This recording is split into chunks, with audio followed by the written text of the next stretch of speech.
Good morning बच्चों, कैसे हो? मैं उम्मीद करता हूँ आप सब लोग बहुत अच्छे होंगे। मैं हूँ डॉक्टर विनय वर्मा। आप देख रहे हैं सर्वोत्तम biology Lucknow YouTube channel. Channel को सब्सक्राइब करिए, वीडियो को लाइक करिए और वीडियो उम्मीद है पसंद ज़रूर आएगा। इसको अपने फ्रेंड्स को शेयर करिएगा। कंप्लीट वीडियो देखेंगे तभी कॉन्सेप्ट बिल्कुल क्लियर होगा। लास्ट लेक्चर पर हम लोगों ने body fluid and circulation complete कर लिया था। आज हम लोग न्यू चैप्टर स्टार्ट करेंगे, स्किटरी प्रोडक्ट एंड देयर एलिमिनेशन। तो ह्यूमन फिजियोलॉजी का ये इंपॉर्टेंट चैप्टर है।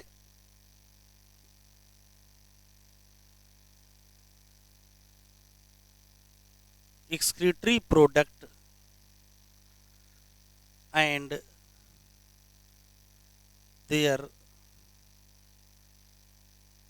एलिमिनेशन। अगर हम वेटेज वाइज बात करें तो लगभग लगभग 2 to 3 क्वेश्चन का वेटेज है। कभी 2 क्वेश्चन आते हैं, कभी 3 क्वेश्चन आते हैं।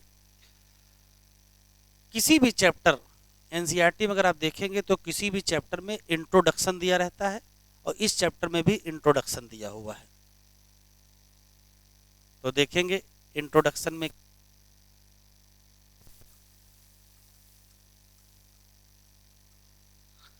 तो इंट्रोडक्शन में एक जनरल बात बताई गई है कि मान लेते हैं कि ये कोई पर्टिकुलर एनिमल है और किसी एनिमल की बॉडी में वेस्ट एक्यूमुलेट होते हैं और एनिमल उन वेस्ट को रिमूव करता है।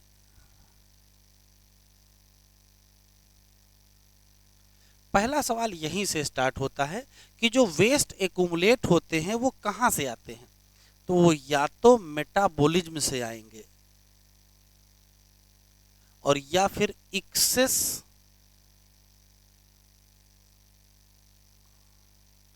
इंजेशन से आएंगे। अभी इसको हम लोग एक्सप्लेन करेंगे अलग से। तो वेस्ट एक्यूमुलेट होते हैं मेटाबॉलिज्म से या एक्सेस इंजेशन से और उनको रिमूव करते हैं। रिमूव करने में या तो टोटली रिमूव होंगे या फिर पार्शियली रिमूव होंगे। ठीक है, टोटली या पार्शियली रिमूव करेंगे। अब कौन से वेस्ट एक्यूमुलेट होते हैं? तो बहुत सारे वेस्ट एक्यूमुलेट होते हैं, जैसे अमोनिया हो सही, यूरिया है, यूरिक एसिड है, CO2 है, वाटर और मिनरल्स जैसे सोडियम है, पोटेशियम है, क्लोराइड है, कैल्शियम है, सल्फेट एंड फास्फेट।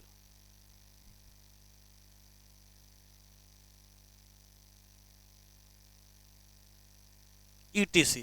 तो बहुत सारे मिनरल्स वेस्ट के फॉर्म में एक्युमुलेट होते हैं। ये बात हम समझे रखेंगे कि ऐसी कोई भी चीज़ जो हमारे काम का है फिर भी हम कह रहे हैं वो वेस्ट है, वो तभी वेस्ट हो सकती है जब वो एक्सेस होंगे। तो मिनरल अगर एक्सेस में होंगे तो भी वो वेस्ट होंगे, वाटर एक्सेस में होगा तो भी वेस्ट होगा। अगर नज़र डालेंगे तो यहाँ पर जितने सारे वेस्ट लिखे हैं इसमें से अमोनिया, यूरिया और यूरिक एसिड में नाइट्रोजन है, इसी नाते ये नाइट्रोजिनस वेस्ट हैं।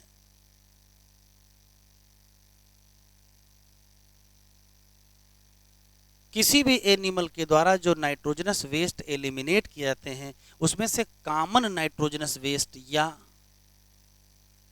मेजर नाइट्रोजनस वेस्ट अगर आपसे पूछा जाए तो आंसर देंगे अमोनिया, यूरिया और यूरिक एसिड। बाकी जो ये सब हैं ये हैं नॉन नाइट्रोजनस।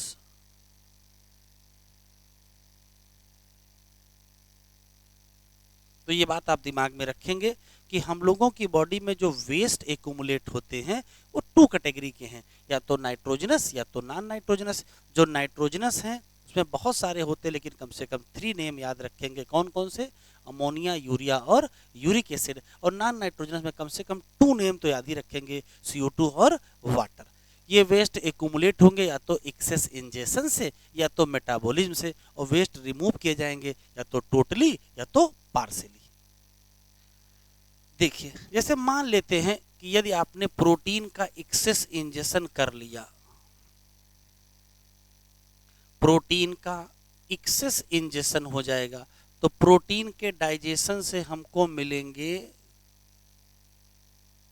अमीनो एसिड, और अमीनो एसिड से हम क्या करेंगे, तो फिर से प्रोटीन की सिंथेसिस करेंगे, इसमें कोई शक नहीं है।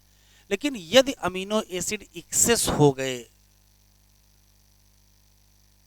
तो खास बात यह है कि एक्सेस अमीनो एसिड को स्टोर करने की कोई व्यवस्था हमारी बॉडी में नहीं है। तो जो एक्सेस अमीनो एसिड हैं, ये कन्वर्ट हो जाएंगे अमोनिया में, और ये जो अमोनिया है ये हाईली टॉक्सिक होती है। इसी नाते इसकी टॉक्सिसिटी रिमूव करने के लिए टू ऑप्शन है, या तो इसको कन्वर्ट कर दिया जाए किसमें, यूरिया में, और या तो कन्वर्ट कर दिया जाए यूरिक एसिड में।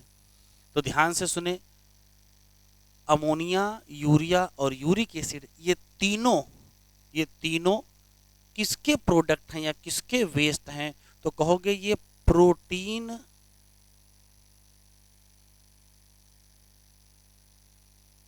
मेटाबॉलिक वेस्ट हैं। और प्रोटीन के मेटाबॉलिज्म से कौन से वेस्ट बनते हैं, तो आंसर देंगे नाइट्रोजिनस वेस्ट के नाम पर कौन से, या तो अमोनिया होगा, या तो यूरिया होगा, या तो यूरिक एसिड होगा। और देख लेते हैं, जैसे ग्लूकोज, ग्लूकोज का हम लोग ऑक्सीडेशन करते हैं और इससे एनर्जी प्रोड्यूस करते हैं, लेकिन इस दौरान हमको लार्ज अमाउंट ऑफ CO2 और साथ में क्या मिल जाता है, वाटर। यहाँ जो CO2 और वाटर प्रोड्यूस हुआ है ये भी क्या है, वेस्ट। और कैसा वेस्ट है, मेटाबॉलिक वेस्ट। ठीक है, कैसा वेस्ट है बेटा, तो हम आंसर देंगे मेटाबॉलिक वेस्ट है। तो देखिए, दो एग्जाम्पल हमने यहाँ आपको समझा दिए कि अगर हम ज़्यादा इंजेक्शन करेंगे तो भी वेस्ट बनेंगे, मेटाबॉलिज्म करोगे तो भी वेस्ट बनेंगे। जैसे अगर प्रोटीन का ज़्यादा इंजेक्शन कर लेंगे तो ज़्यादा अमीनो एसिड हो जाएंगे, तो एक्सेस अमीनो एसिड से या तो अमोनिया बनेगी, या तो उसके बाद यूरिया बनेगी, या फिर यूरिक एसिड बनेगा। इसी तरीके से अगर ग्लूकोज की मेटाबॉलिज्म होगी तो एनर्जी मिलेगा, लेकिन साथ में CO2 और वाटर भी मिलेगा। ठीक है, हमारे पास 3 नाइट्रोजनस वेस्ट हैं, एक है अमोनिया, एक है यूरिया, और एक है यूरिक एसिड। ये तीनों में अगर हम कंपेयर करें तो जो अमोनिया है मैक्सिमम टॉक्सिक है, जबकि अगर यूरिक एसिड की बात करें तो ये मिनिमम टॉक्सिक है। तो फिर यूरिया की बात करें तो ये मीडियम हो जाएगा, मीडियम टॉक्सिक। तो अगर आपसे टॉक्सिसिटी का आर्डर पूछा जाए तो सबसे ज़्यादा टॉक्सिक क्या होगी, अमोनिया, फिर क्या होगी यूरिया, और फिर क्या होगा यूरिक एसिड। ठीक है, एक क्वेश्चन। दूसरा सवाल ये याद रखना है कि यदि कोई टॉक्सिक चीज है तो उसकी टॉक्सिसिटी को रिड्यूस करने का एक ही तरीका है, उसको डाइल्यूट कर दें वाटर में डिजॉल्व करके। इसी नाते ऐसे एनिमल जिनमें अमोनिया एलिमिनेट की जाती है वो large amount of water consume करते हैं, किसमें, अमोनिया के एक्सक्रीशन में। तो जो कि ये मैक्सिमम टॉक्सिक है, इसी नाते ये रिमूव की जाएगी by large amount of water. जबकि ये मिनिमम टॉक्सिक है तो ये रिमूव की जाएगी बाय मिनिमम वाटर अब मिनिमम वाटर से रिमूव करेंगे या हम मैक्सिमम वाटर से रिमूव करेंगे, तो रिमूवल में किसमें सबसे ज़्यादा वाटर कंज्यूम होगा, तो आंसर देंगे अमोनिया में। और सबसे कम वाटर किसमें कंज्यूम होगा, तो आंसर देंगे यूरिक एसिड में। जिसकी टॉक्सिसिटी ज़्यादा उसमें वाटर का रिक्वायरमेंट ज़्यादा, और जिसकी टॉक्सिसिटी कम उसमें वाटर का रिक्वायरमेंट कम होता है। ठीक है, तो अगर हम वाटर के रिक्वायरमेंट का भी आर्डर पूछें, तो वाटर के रिक्वायरमेंट का भी आर्डर क्या होगा, सबसे ज़्यादा वाटर चाहिए अमोनिया को, और उससे कम चाहिए यूरिया को, और सबसे कम चाहिए किसको, यूरिक एसिड को। टॉक्सिसिटी का जो आर्डर है वही वाटर के रिक्वायरमेंट का आर्डर है। टॉक्सिसिटी का आर्डर क्या है, तो टॉक्सिसिटी का आर्डर ये है, मैक्सिमम टॉक्सिक है अमोनिया, इसी नाते रिमूव होता है large amount of water. Minimum toxic क्या है, यूरिक एसिड, इसी नाते रिमूव हो जाता है मिनिमम लॉस ऑफ वाटर। तो minimum water loss, minimum water loss किसमें होता है, आंसर क्या देंगे, यूरिक एसिड में होता है। अब देखिए एक शब्द है अमोनोटेलिज्म।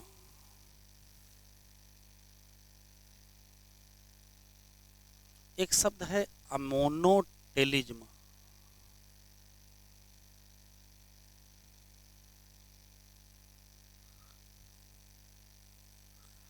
अगर क्वेश्चन पूछा जाए अमोनोटेलिज्म क्या है, तो वास्तव में ये प्रोसेस है,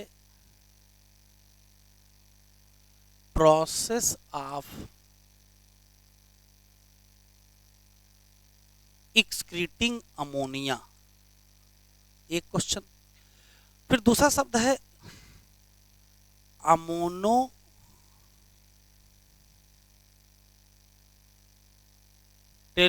एनिमल, इसका क्या मतलब है, ऐसे animal that eliminate ammonia as nitrogenous waste. ऐसे एनिमल जो अमोनिया को as a nitrogenous waste eliminate करेंगे उन्हीं को कहेंगे क्या, अमोनोटेलिक एनिमल। और ये काम कौन कर सकता है, तो देखिए अभी पीछे पढ़ा है कि अमोनिया टॉक्सिक ज़्यादा है, उसके एलिमिनेशन में वाटर का रिक्वायरमेंट ज़्यादा है, इसी नाते ऐसे एनिमल जो वाटर में रहते होंगे उनके पास वाटर की कमी तो होगी नहीं। इसका मतलब जो एक्वेटिक एनिमल होंगे वही क्या होंगे, अमोनोटेलिक। तो इसमें कौन आते हैं, एक्वेटिक एनिमल। और एक्वेटिक एनिमल के नाम हमको याद रखने पड़ेंगे, जैसे ज़्यादातर मेनी बोनी फिशेज इसमें आती हैं, और एक्वेटिक एम्फीबिया इसमें आते हैं, और एक्वेटिक इंसेक्ट इसमें आते हैं। तो अगर आपसे क्वेश्चन पूछेगा अमोनोटेलिज्म या अमोनोटेलिक एनिमल कौन है, तो आप इनके नाम दोगे। बस खास बात याद रखिएगा, इन सब में जो अमोनिया एलिमिनेट होती है उसकी खास बात यह है कि अमोनिया सॉल्युबल है किसमें, वाटर। और जब वाटर में अमोनिया को डिजॉल्व कर दोगे तो क्या बन जाएगी, तो बन जाएगा अमोनियम आयन। तो ये बात दिमाग में रखिएगा, अमोनोटेलिक एनिमल अमोनिया को एलिमिनेट करेंगे, eliminate ammonia as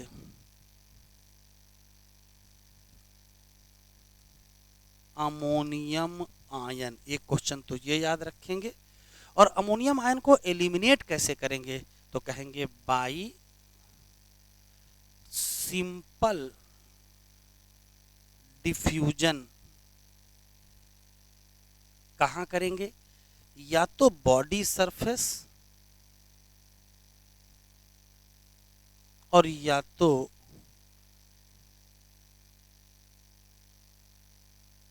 Gill surface, या तो बॉडी की सरफेस से या तो गिल की सरफेस से। कैसे, जरा देखिए।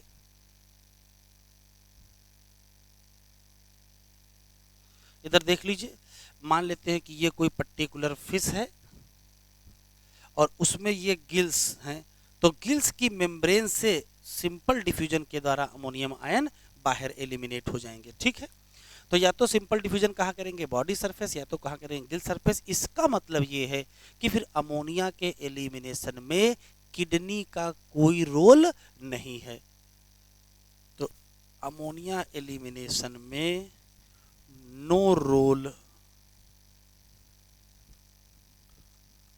ऑफ क्या, किडनी। इतने ही क्वेश्चन आपको अमोनिया में हमको याद रखने। मैं रिपीट कर लेता हूं। प्रोसेस ऑफ एक्सक्रीटिंग अमोनिया को अमोनोटेलिज्म कहते हैं। ऐसे एनिमल जो ammonia as a nitrogenous waste eliminate करना चाहते हैं उनको अमोनोटेलिक कहते हैं। और ये अक्सर एक्वेटिक एनिमल होते हैं। क्यों? क्योंकि large amount of water require होता है। इसमें मेनी बोनी फिशेज आते हैं, एक्वेटिक एम्फीबिया आता है, एक्वेटिक इंसेक्ट आते हैं। अमोनिया चूंकि रेडली सॉल्युबल होती है वाटर में, इस नाते जल्दी ही किसमें कन्वर्ट हो जाएगी, अमोनियम आयन में। अमोनिया को एलिमिनेट करेंगे एज अमोनियम आयन। कैसे करेंगे, सिंपल डिफ्यूजन। कहाँ करेंगे, बॉडी सरफेस या गिल सरफेस। हाँ, गिल सरफेस स्पेशली किस में करेंगे, तो गिल सरफेस स्पेशली फिशेज में करेंगे। इसी नाते अमोनिया के एलिमिनेशन में किसका ज्यादा रोल नहीं है, तो आंसर देंगे किडनी का। अब एक कॉन्सेप्ट समझ लीजिए। अगर कोई एक्वेटिक एनिमल है,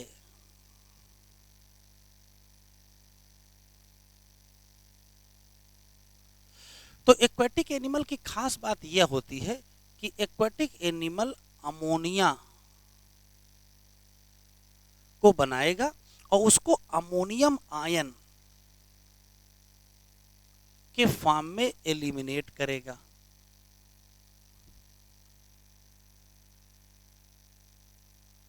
और इसमें कोई शक नहीं, ये एक्वेटिक की खास बात है। लेकिन अगर एनिमल एक्वेटिक नहीं, टेरेस्ट्रियल है, अगर एनिमल को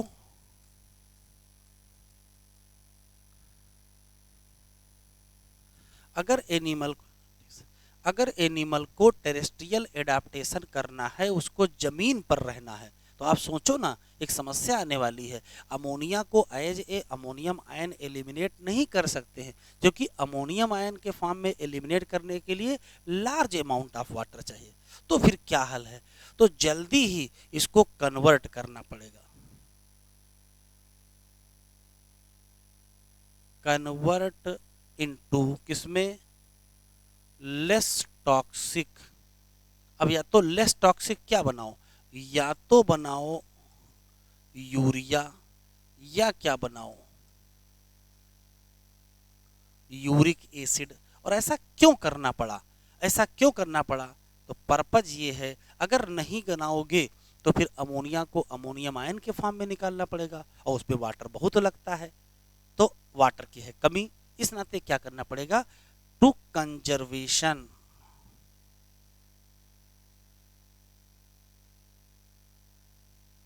ऑफ वाटर। तो क्वेश्चन ऐसे पूछेगा, कौन से दो नाइट्रोजनस वेस्ट हैं जिनका एलिमिनेशन कंजर्वेशन ऑफ वाटर से जुड़ा है, तो आंसर दोगे यूरिया या यूरिक एसिड। और ये काम कौन करेंगे, टेरेस्ट्रियल एडाप्टेशन वाले एनिमल करेंगे। इसी नाते यूरिया या uric acid as a nitrogenous waste कौन एलिमिनेट करना चाहेगा, तो आंसर देंगे टेरेस्ट्रियल एनिमल करना चाहेंगे। आप करोगे कैसे वो देखो, तो इसी अमोनिया को कन्वर्ट कर देंगे यूरिया में, या इसी अमोनिया को कन्वर्ट कर देंगे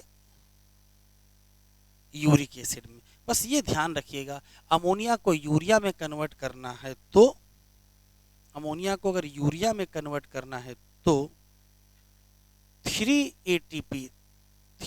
एटीपी खर्चा होंगे, और अगर अमोनिया को यूरिक एसिड में कन्वर्ट करना है तो 5 एटीपी लगेंगे। तो सिस्टम ये बना दिया गया है कि यदि किन्हीं एनिमल के पास large amount of water available है, तो वो अमोनिया को as a ammonium ion eliminate कर ले। लेकिन यदि किसी एनिमल के पास large amount of water available नहीं है तो वो वाटर कंजर्वेशन के लिए अमोनिया को या तो यूरिक एसिड में या तो यूरिया में कन्वर्ट करेगा। अब डिपेंड करेगा किस में कन्वर्ट करेगा। तो यदि वाटर थोड़ा बहुत अवेलेबल है तो यूरिया में कन्वर्ट कर लेंगे, लेकिन अगर वाटर बहुत कम अवेलेबल है तो यूरिक एसिड में कन्वर्ट करेंगे। वैसे तो यूरिया और यूरिक एसिड का बनना कंजर्वेशन ऑफ वाटर से जुड़ा मसला है, लेकिन अगर आपसे क्वेश्चन पूछा जाए सबसे ज़्यादा वाटर कौन बचाएगा तो ये याद रखिएगा, मैक्सिमम वाटर कंजर्वेशन।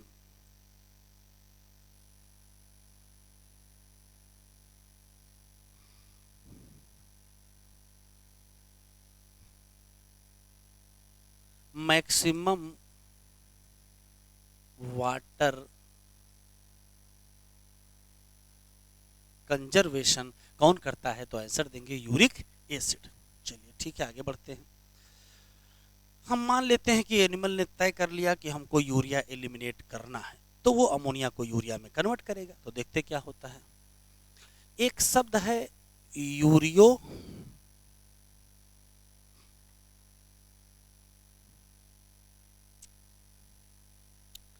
एक शब्द है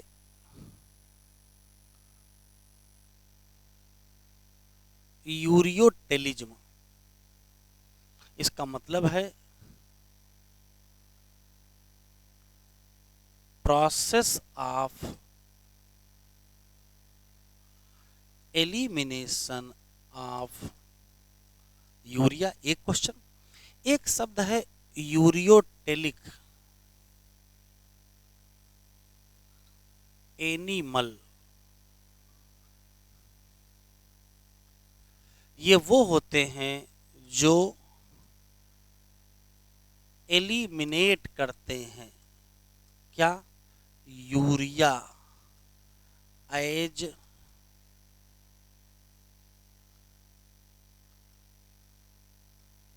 नाइट्रोजनस वेस्ट। ऐसे एनिमल जो यूरिया को as a nitrogenous waste eliminate करना चाहते हैं या करते हैं उनको हम यूरियोटेलिक कहते हैं। और इसके एग्जाम्पल हमको याद रखना पड़ेगा। यूरियोटेलिक के एग्जाम्पल हैं मैरीन फिशेज, और इसमें एग्जाम्पल हैं मैमल्स जिसमें हम लोग आते हैं, जिसमें टेरेस्ट्रियल एम्फीबिया।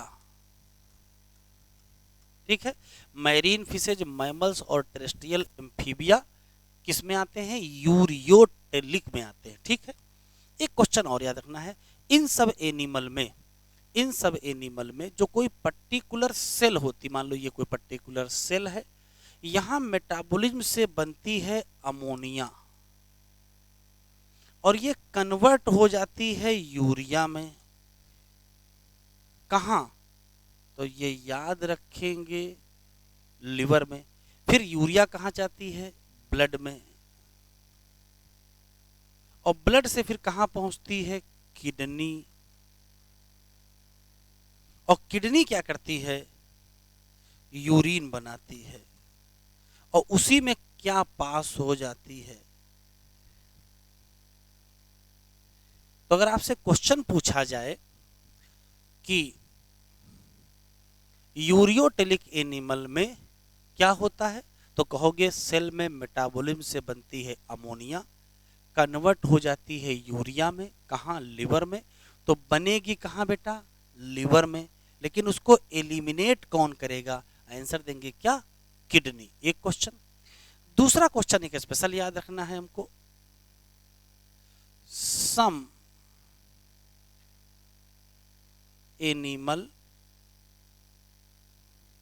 क्या करते हैं, रिटेन कर लेते हैं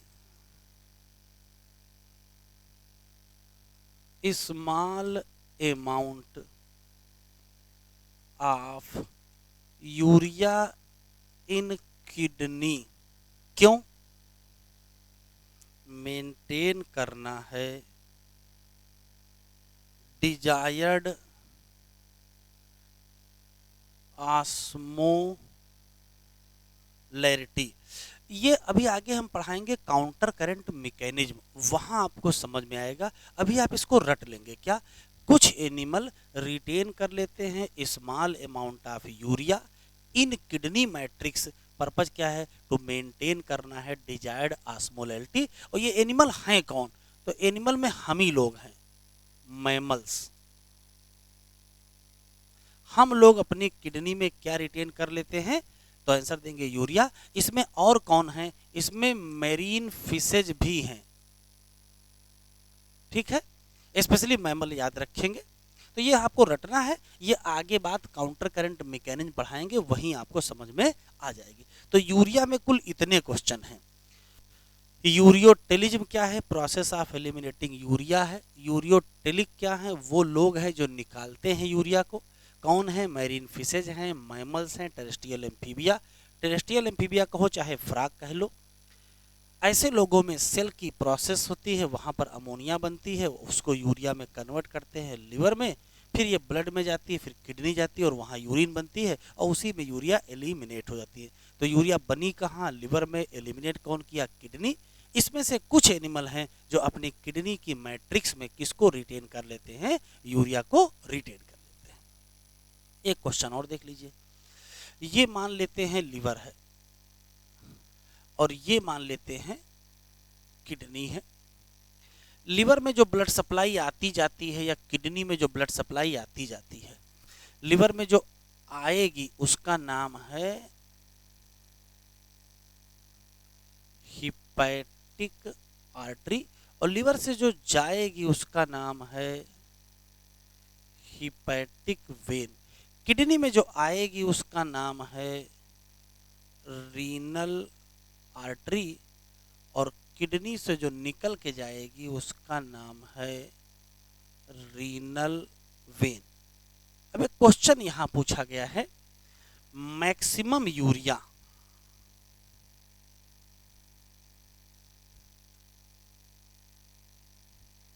किस ब्लड वेसल में होती है और मिनिमम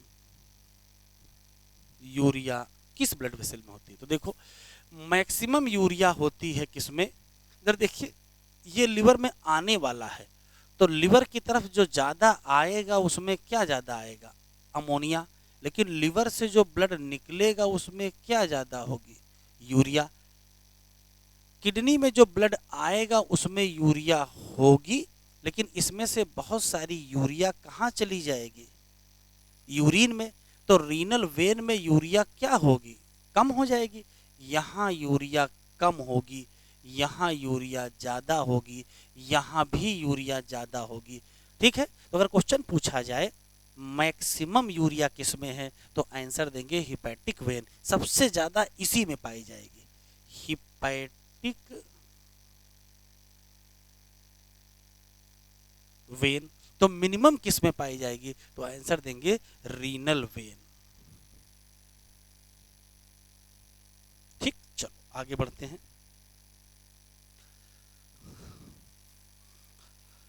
एक शब्द है यूरिकोटेलिज्म,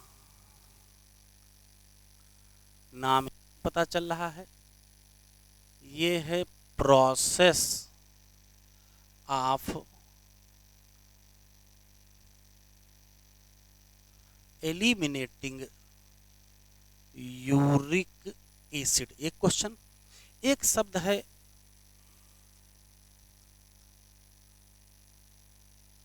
यूरिकोटेलिज्म, इसका मतलब क्या है? ये वो लोग हैं जो एलिमिनेट करेंगे यूरिक एसिड को एज नाइट्रोजिनस वेस्ट। एक क्वेश्चन, अब कौन लोग हैं इसमें? तो इसमें 3 लोग आते हैं, रेप्टाइल्स, बर्ड, लैंड स्नेल और इंसेक्ट या काकरोच कह सकते हैं। इन सब की खास बात ये होती है कि ये यूरिक एसिड को एलिमिनेट करेंगे।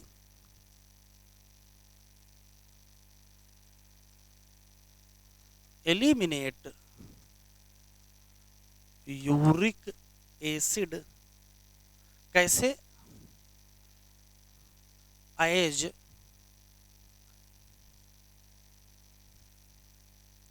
व्हाइट पेस्ट या pellets with minimum water loss. ये दिमाग में रखिएगा, कौन सा वेस्ट है जिसमें मिनिमम वाटर लॉस होता है, तो आंसर देंगे यूरिक एसिड, क्योंकि पेस्ट या पिलेट्स के फॉर्म में निकलेगा। तो व्हाइट पेस्ट या पिलेट के फॉर्म में कौन एलिमिनेट होगा? आंसर देंगे यूरिक एसिड। और कौन एलिमिनेट करेंगे? Reptile, bird, land, snail, insect, या हम कह सकते हैं काकरोच। ठीक है, चलिए एनसीईआरटी में इंट्रोडक्शन के बाद या इंट्रोडक्शन वाले में ही एक्सक्रीटरी स्ट्रक्चर का एक पैराग्राफ दिया है, पहले उसको ही पढ़ लेते हैं, फिर एक साथ एनसीईआरटी देख लेंगे। तो एक्सक्रीटरी स्ट्रक्चर,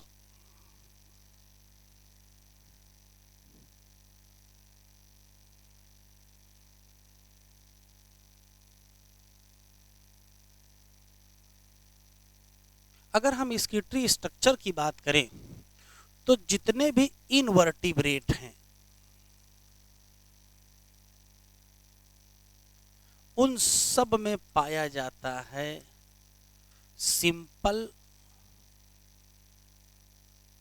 टिब्यूलर स्ट्रक्चर। लेकिन जैसे ही हम वर्टिब्रेट में जाएंगे तो ये है, इसमें पाया जाएगा कॉम्प्लेक्स टिब्यूलर स्ट्रक्चर। तो सिंपल टिब्यूलर स्ट्रक्चर और कॉम्प्लेक्स टिब्यूलर स्ट्रक्चर अगर आपसे पूछा जाएगा तो आप आंसर दोगे कॉम्प्लेक्स टिब्यूलर स्ट्रक्चर वर्टिब्रेट में है और सिंपल टिब्यूलर स्ट्रक्चर इनवर्टिब्रेट। ये कॉम्प्लेक्स टिब्यूलर स्ट्रक्चर कौन सा है? तो या तो आंसर मिलेगा नेफ्रॉन और या तो आंसर मिलेगा किडनी। ठीक, एक बात। अगला देखते हैं।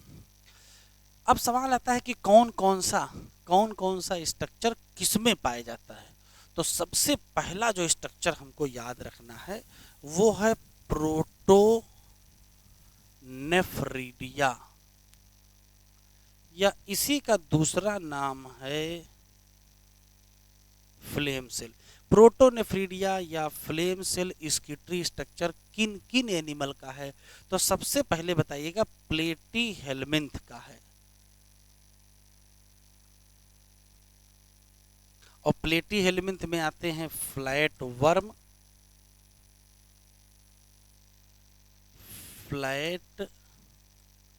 वर्म जैसे प्लानेरिया। ठीक है, लेकिन प्रोटोनेफ्रिडिया कुछ और लोगों का भी है, कुछ एनिलिड्स, ये याद रखिएगा बच्चों, कुछ एनिलिड्स हैं, मोस्टली नहीं है।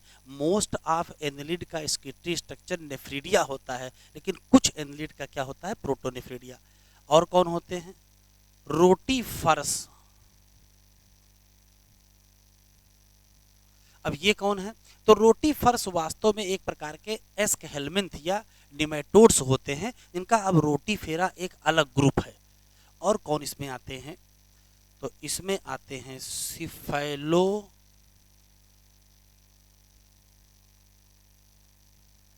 कार्डेट, और सिफेलो कार्डेट का मेंबर हमको याद रखना है एम्फियोक्सस। तो आप दिमाग में चीजों को सेट कर लीजिए। क्या? प्रोटोनेफ्रिडिया प्लेटीहेल्मिन्थ में है, कुछ एनलिट्स में है, रोटीफर्स में है और सिफेलो कार्डेट में है। एक स्पेशल बात याद रखिएगा, नोट करके मैं यहां लिखे दे रहा हूं। एक यूरोकार्डेट्स होते हैं। जब एनिमल किंगडम पढ़ाएंगे तो समझ में आएगा। सिफेलोकार्डेट और यूरोकार्डेट टू ग्रुप्स हैं प्रोटोकार्डेटा के, और यूरोकार्डेट का एक मेंबर है हर्डमानिया। और यूरोकार्डेट या हर्डमानिया का जो स्कीटरी आर्गन है वो न्यूरल ग्लैंड है। तो ये स्पेशल सवाल आप याद रखेंगे कि सिफेलोकार्डेटा का पूछेगा तो हम ये बताएंगे, लेकिन अगर यूरोकार्डेटा पूछेगा तो न्यूरल ग्लैंड। जो कि स्कीटरी आर्गन है इसमें शक, एक्सक्रीशन करेंगे भी इसमें भी कोई शक नहीं है। Excretion of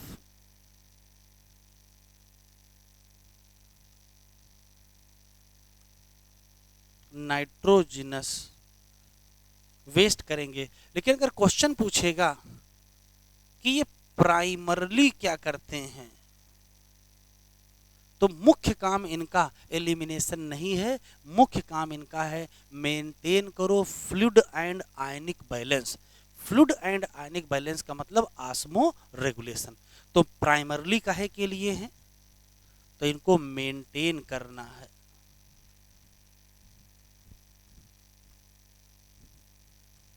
fluid and ionic balance.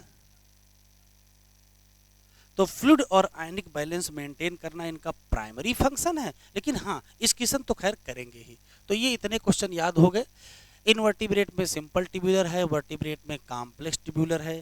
Protonephridia क्या है, तो यह फ्लेम सेल है। ये 4 लोगों के स्केटरी स्ट्रक्चर हैं, प्लेटी हेलमिंथ के, कुछ एनलिडा के, रोटीफेरा के और सिफेलोकार्डेटा के।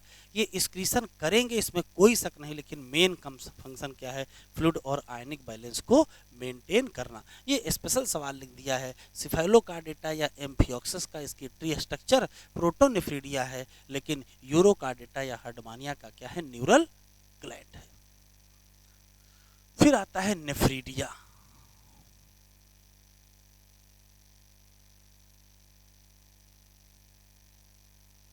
नेफ्रीडिया किसका है, तो आंसर देंगे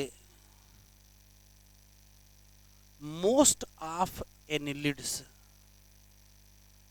जिसमें अर्थवर्म आएगा।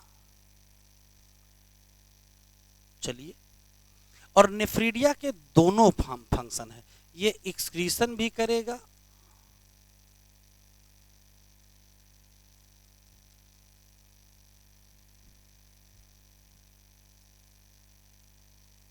लेकिन ये मेंटेन करेगा।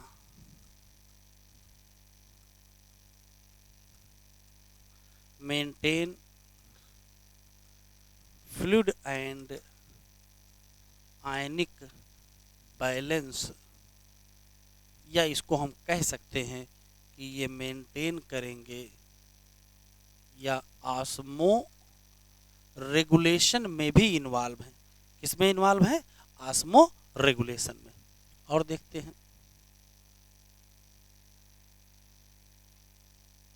फिर आता है नेफ्रीडिया के बाद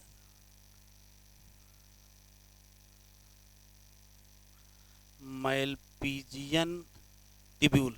और मैलपीजियन टिब्यूल स्केटरी आर्गन किसका है, इंसेक्ट, जिसमें कौन आता है, स्पेशली काकरोच आता है। ठीक है, और मैलपीजियन टिब्यूल भी दोनों काम करेगा, ये ऑस्मो रेगुलेशन एंड क्या करेगा,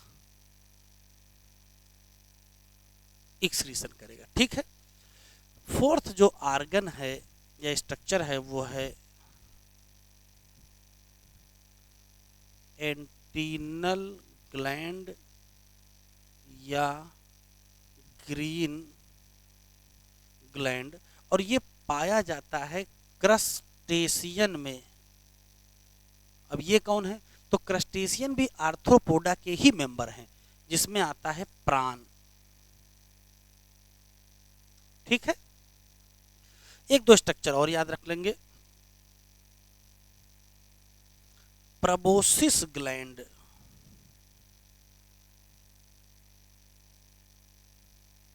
ये आर्गन है, स्ट्रक्चर है किसका, हेमिकार्डेटा का। और हेमिकार्डेटा का एक मेंबर है जिसका नाम ब्लेनोग्लासस है। ठीक है, एक स्ट्रक्चर और याद रखेंगे, रेनिथी सेल। ये किसका है? तो ये एस्क हेलमिंथ का है, जिसमें आते हैं राउंड वर्म, और सबसे लास्ट बहुत इंपॉर्टेंट है, seventh, Echinodermata.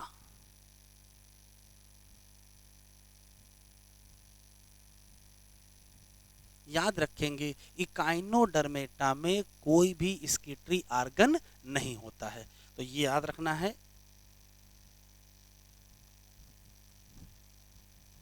Excretory organ absent. Excretory organ absent अगर आपसे पूछा जाएगा तो आंसर क्या दोगे? इकाइनोडर्मेटा। इतना पोर्शन दिया हुआ है इंट्रोडक्शन में। एनसीईआरटी में यही एक चैप्टर है जिसका इतना बड़ा इंट्रोडक्शन दिया है, या ऐसे कह सकते हो यही एक चैप्टर है जिसके इंट्रोडक्शन से एग्जाम में कुछ क्वेश्चन आ सकते हैं। अब हम लोग इसी बात को एनसीईआरटी से भी एक बार देख लेते हैं। ठीक है बच्चों,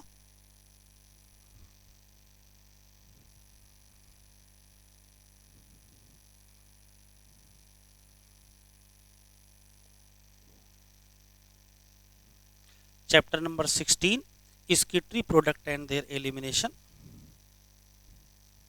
देखिए लिखा हुआ है, एनिमल्स एक्यूमुलेट करते हैं अमोनिया या यूरिया या यूरिक एसिड या कार्बन डाइऑक्साइड या वाटर या ion, sodium, potassium, chloride, phosphate, sulphate.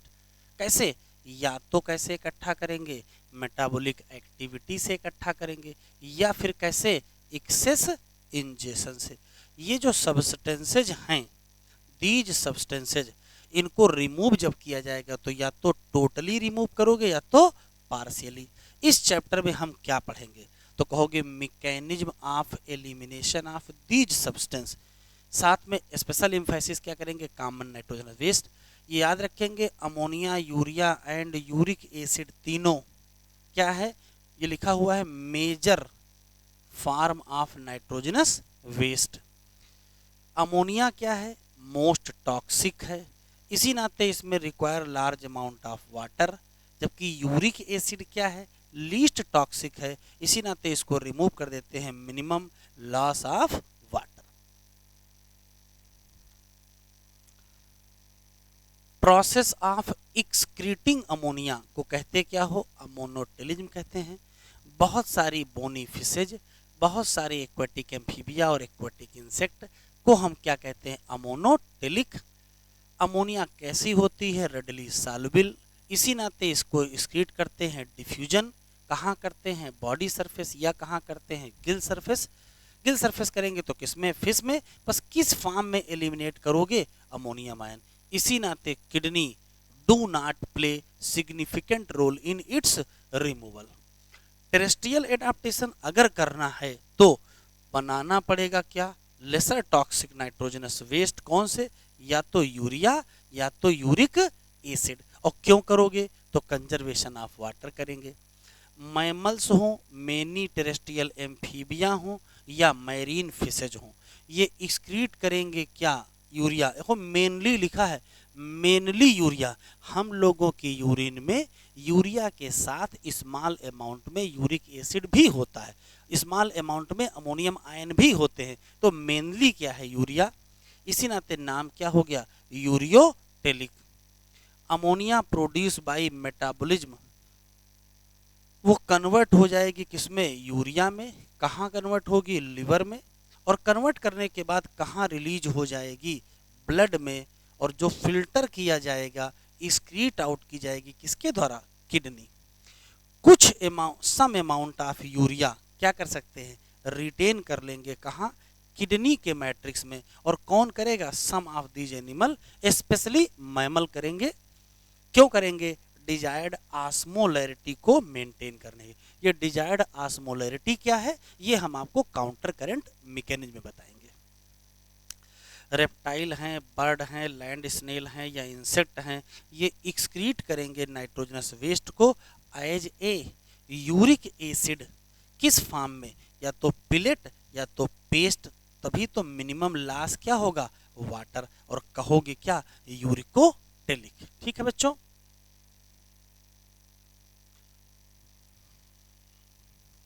अब ये देखो क्या है, कह रहा है एनिमल किंगडम का सर्वे कर लो। पूरे एनिमल किंगडम को देखोगे तो पता चलेगा बहुत सारे इसके ट्री स्ट्रक्चर हैं।